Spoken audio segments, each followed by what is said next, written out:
A graça e a paz de Cristo. Como é que vocês estão? Tudo bem? Meu nome é Cristiano, sou presbítero na Igreja Assembleia de Deus, Jardim Esperança, no Gradim, São Gonçalo, Rio de Janeiro. Aqui com a permissão do pastor Homero, que eu quero já saudá-lo, que abriu esse canal para que eu pudesse contar esse breve relato histórico, bíblico, de grande profundidade. Amém? Eu queria levá-los a ler a palavra do Senhor, se puder abrir, livro de Atos, capítulo 17, versículo 16. Esse vai ser o versículo de entrada para que eu possa mostrar para vocês o que o Senhor faz. E já de antemão quero dizer o seguinte, o tema, para abrir. O Senhor coloca seus sinais em todos os lugares, povos, línguas, nações, tantos distantes, tanto escondidas, que nós mal pensamos saber onde estão, que nós às vezes julgamos como eles vão ser salvos ou não, como o Evangelho vai alcançá-los ou não, de que maneira eles vão reconhecer a Deus ou não. E eu quero deixar claro que o Senhor deixa seus sinais naquele lugar, para que um dia cheguem seus mensageiros e em cima daqueles sinais eles possam pregar o verdadeiro Deus Todo-Poderoso para aquela nação, para aquele povo, língua e assim por diante. Amém? Vamos lá então? Atos capítulo 17, versículo 16. Tem como epígrafe: Paulo prega Jesus em Atenas. Enquanto Paulo esperava por seus companheiros em Atenas, ficou profundamente indignado ao perceber que a cidade tinha ídolos por toda parte. Aqui, Paulo, em sua obra missionária, ele vai até Atenas, ele encontra lá vários e vários deuses, né? Mas falam que são milhões de deuses, que acho que é um dos povos, uma nações que tem mais deuses lá na Grécia, né? Então ele vai para Atenas e fica indignado com o que ele vê. Mas eu quero deixar isso como pano de fundo e vamos ver pela historicidade bíblica o que leva Paulo até Atenas. O que Paulo foi fazer lá? Antes, o que serve de pano de fundo para isso tudo acontecer? Cerca de 600 anos antes de Cristo, tinha um povo lá em Atenas, né? E eles eram adoradores de Deus, como já mencionei aqui, né, nesse momento. E eles tinham inúmeros deuses. Mas o que aconteceu naquele momento? Naquele momento, Atenas estava impregnada de uma peste, uma praga, estilo pandemia, como nós tivemos aqui em nosso país, e você sabe como é que foi. Lá foi parecido com isso. Uma peste terrível que estava assolando todos os moradores. Todas as pessoas viviam agonizando, viviam clamando e não, nada acontecia. Mas esses conselheiros se juntaram para poder ver que solução faria. E dentro desse conselho havia um oráculo. Os oráculos, né, eles traziam mensagens de Deus naquela circunstância. E o oráculo disse a um conselheiro chamado Nícias que ele precisava trazer um tal profeta, né, que era filósofo, lá da ilha de Creta, um cretense, chamado Epimênides. Então Nícias, que já o conhecia, foi até Creta buscar esse profeta, esse suposto profeta, porque, de acordo com o oráculo, ele conseguiria apaziguar um deus e estaria enfurecido, porque eles alegavam que aquela peste era por causa da fúria de algum deus, que eles não sabiam qual, porque eles adoravam Deus, mas não sabiam nem nome. Então, ele foi até lá, e ele foi lá buscar Epimênides, lá na ilha de Creta. Epimênides, assim que chega com Nícias, ele aporta lá, ele chega, ele coloca o pé na cidade e ele fica indignado com a quantidade de deuses que haviam naquele lugar. Eram centenas naquela época. Notem, 600 anos antes de Cristo. Aguardem isso. Naquela época eram centenas e milhares de deuses. Então ele fica chocado com o que vê. Ele fala com Nícias. Essa célebre frase: é mais fácil encontrar um deus do que um homem.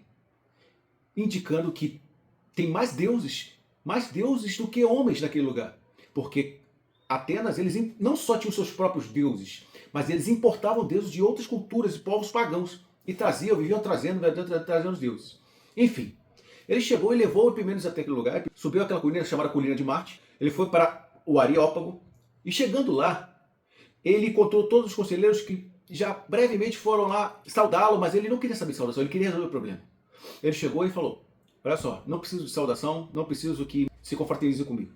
Eu só quero o seguinte, eu preciso de um rebanho de ovelhas, eu preciso que essas ovelhas sejam brancas e pretas, eu preciso que essas ovelhas estejam saudáveis, eu preciso que essas ovelhas estejam famintas.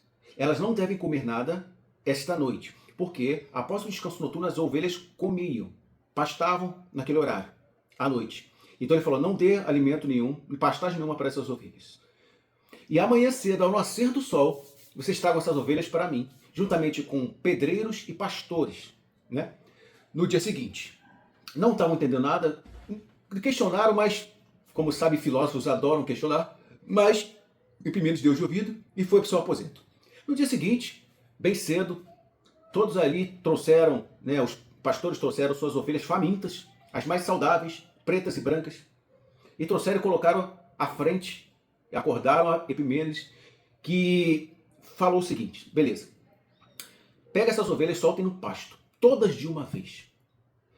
Será que as ovelhas que se prostrarem, se inclinarem e deitar-se diante do pasto e não comê-la, essas ovelhas serão feitas sacrifícios para esse Deus. Essas ovelhas, notem, mais uma vez, essas ovelhas que se prostrarem diante do pasto e não comerem, elas serão sacrificadas para esse Deus que nós iremos orar. Que eu irei orar, na verdade. Então ele olha para os céus e ora, ó Deus, que não sabemos o nome. Perdoe nossa insignificância, perdoe a nossa ignorância. Eu lhe peço que o Senhor tenha misericórdia, ó Deus, e que possa nos trazer a cura, e trazer a cura para esse lugar. E orou de maneira genérica, eu falando aqui, e orou assim a esse Deus, que eles não sabiam o nome. E pediu para que aceitasse esse sacrifício. E soltaram as ovelhas. Assim que soltaram as ovelhas, passaram-se um tempo, ele foi lá, continuou lá na sua meditação, e incrédulos como sempre, isso faz lembrar algum povo específico, né, chamado Israel, enfim, incrédulos, questionadores, não estavam muito acreditando, levando fé. A partir de um tempo, uma ovelha, um pastor grita, uma aqui se deitou, mas será que uma só ovelha, aconteceria que se fosse uma só ovelha se prostrar, deitar, essa ovelha está aí, se prostrou porque está doente. Por isso que não quis comer e se prostrou. Então, mais um pastor grita. Uma aqui. Daqui a pouco foi vários. Pastor, outra aqui, outra aqui, outra aqui. E foram dezenas de ovelhas que se prostraram. Todos ficaram atônitos, estupefatos. E eles falaram para Epimenes, o que fazemos agora? Agora pegue cada um desses pedreiros e construa um altar exatamente onde elas estão prostradas. Cada um construiu um altar onde elas estiveram prostradas. Cada ovelha. Um altar para cada uma. De pedra foi construído. Chega no final do dia, esses altares já estavam, né? Porque era de argamassa, já estava uniformes e duras ali. Então, ele falou assim, muito bom, estamos muito satisfeitos com isso. Os conselheiros. E falaram, tá bom, agora qual é o nome do Deus que iremos colocar nesse altar para homenageá-lo? E ele diz, se oramos a um Deus que não sabemos o nome, e ele nos perdoou através da nossa ignorância, e nos mostrou o sinal dele das ovelhas se prostrando, por que ousaremos a dar um nome para eles? E eles ficaram assim, tá bom, tudo bem. Então o que vamos escrever nos seus altares? Aí ele olhou para cima, pensou e falou a frase no grego. Escrevam em cada um deles agnostotel, no grego, que significa o Deus desconhecido. Acaso já ouviu falar isso? Já ouviu falar nesse título? O Deus desconhecido? E depois disso, uma semana passou, começou a melhorar, começou a extinguir a praga, começou as pessoas melhorarem, ficaram saudáveis e foram extintas aquelas pragas. Graças ao Deus desconhecido. Chamado, quem é? Vamos lá, vamos ler? Atos dos Apóstolos, capítulo 17, versículo 22. Sendo assim, Paulo levantou-se no meio da reunião do Areópago e discursou. Caros atenienses, percebo que sob todos os aspectos sois muitíssimos religiosos. Pois, caminhando pela cidade, observei cautelosamente seus objetos de adoração e encontrei até um altar com a seguinte inscrição: ao Deus desconhecido. Meus irmãos, como todo povo, principalmente de Israel, aquele povo fez as mesmas coisas. Tinha um altar, tinha um Deus desconhecido que outrora salvara todos, extinguindo aquela peste. Mas o que aconteceu, como sempre acontece a maioria das vezes? Foram esquecidos, os altares foram vandalizados, os altares foram esquecidos, musgos nasceram, plantas encobriram aqueles restos que sobraram daquele altar. E quem estava ali passando algumas décadas depois? Quem passou por aquele lugar? Passaram dois conselheiros velhinhos e falaram assim: você lembra? Olhou para aquele altar, você lembra? E o outro respondeu: eu lembro, você é o Deus desconhecido. O Deus que outrora ele extinguiu essa peste. Ele falou assim: poxa, isso não poderia passar assim como está passando batido. Isso não poderia estar e cair no esquecimento. Não, de todos aqueles altares destruídos, eles encontraram pelo menos um. Um que estava mais ou menos ainda, né, depois de décadas, ainda se mostrava um pouquinho mais imponentezinho. Né? E ele falou assim: vamos fazer o seguinte, vamos pegar esse único altar, vamos revitalizá-lo, né, vamos reformá-lo, esse altar, e vamos deixar ele do jeito que deveria ser para que a posteridade lembre. Vamos fazer isso em homenagem a esse Deus desconhecido. Lembre-se, foram várias ovelhas que se prostraram. Ou seja, eram vários altares, dezenas. Só que somente um altar foi revitalizado, foi reformado. E agora vamos pular para essa parte, que é a palavra do Senhor, que nos ratifica tudo isso.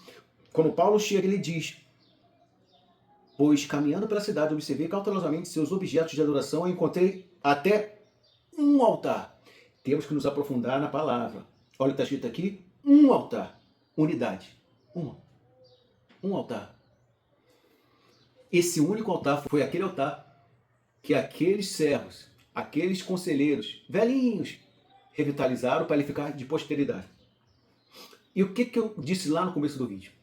O Senhor coloca seus sinais. O Senhor coloca suas marcas em povos para que posteriormente, às vezes pode ser séculos na frente, ele possa ser usado como pano de fundo para que a palavra do Senhor possa ser pregada. E o que Paulo inteligentemente fez aqui? Usou esse subterfúgio, usou essa história de Epimênides, lembra aquele profeta, filósofo usado pelo Senhor? Ele usou isso como pano de fundo para pregar o verdadeiro evangelho. E o que Paulo veio apresentar aqui agora nesse momento? Sabe esse Deus que vocês adoraram, que é o Deus desconhecido? Esse Deus é o Deus de Israel. É o Deus de Abraão, de Isaac e de Jacó. É o Yahvé, o Eterno, o Deus Todo-Poderoso. É o Deus encarnado. Ele veio em carne aqui para salvar vocês. Ele veio aqui apresentar o nome do Deus desconhecido que outrora fizera todas aquelas maravilhas, aquela cura. E agora ele veio dar nome e veio dar ação, as ações desse Deus. E ele apresenta ali, naquele aerópago, para todos os filósofos, quem era esse Deus de verdade. Um pano de fundo, uma marca que o Senhor deixou há 600 anos antes de Cristo. E 600 anos depois, Paulo utiliza dessa marca que o Senhor deixou naquele povo, para que ele pudesse usar como pano de fundo, para facilitar, para entregar o Evangelho. Então, todos os povos e as nações que a gente acha que estão lá nos confins da terra, eles de alguma forma, eles têm a marca do Senhor. O Senhor deixou entronizado essa marca dele, para que posteriormente, quando chegasse lá o seu enviado, pudesse usar isso como pano de fundo, para pregar o Evangelho e mostrar-lhes de quem é aquela marca. Vocês conseguem entender a profundidade disso? E para finalizar aqui, como a historicidade é bíblica, esse Epimênides existiu, não é chamado o nome dele aqui. Mas ele era cretense, sabemos que ele veio da ilha de Creta para ajudar o povo lá em Atenas. E Paulo o menciona no livro de quem? De Tito. Aqui, Tito no capítulo 1, versículo 12. Né? Aqui, Paulo enviando a carta a Tito para que pudesse passar orientações acerca do presbitério, como devem ser os presbíteros, como funciona, né, essa parte ministerial, para ele ordenar presbíteros, né? Naquela época estava dizendo como é que é. Mas onde que ele está? A missão de Tito em Creta. Creta. De onde era o profeta? Profeta Epimênides, Creta. De onde Nícias, lembra no começo do vídeo? Foi buscar Epimênides da ilha de Creta, na Grécia. Então, ele usa isso para falar.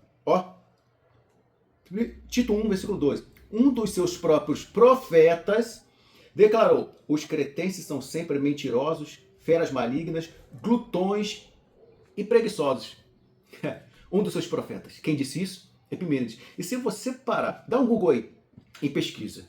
O que seria a frase célebre de Epimênides, né? O paradoxo de Epimênides. Procura aí. Dá uma pausa no vídeo e procura aí. Paradoxo de Epimênides. Onde ele diz que ele mesmo como cretense, ele fala dos próprios cretenses que são mentirosos, feras malignas, glutões e preguiçosos. Ora, cretense, mentiroso. Paradoxo de Epimênides. Se ele estiver mentindo, ele está falando a verdade. E se ele estiver falando a verdade acerca do que está escrito, ele está mentindo. Esse é o paradoxo de Epimênides. Porque ele era um cretense dizendo que os cretenses eram mentirosos, além de outras coisas. Então é muito interessante nós estudarmos acerca, né, a historicidade da Bíblia e podemos colocar aqui juntamente com a sua palavra e poder ratificar a palavra do Senhor, que é tremenda. Ela se completa e ela é revelada de maneira progressiva. Amém? Então eu quero deixar vocês aqui. Mais para frente eu farei outros vídeos mais educativos, teológicos, e se for da vontade do Senhor, estarei aqui mais uma vez em outras vezes, tá bom? Espero que esse estudo, esse pequeno resumo tenha clareado sua mente e que vocês possam, o Espírito Santo possa te dar um entendimento maior para vocês aprofundarem, assim como eu, continuar crescendo na graça e no conhecimento. A graça e a paz do nosso Senhor Jesus Cristo esteja com todos nós.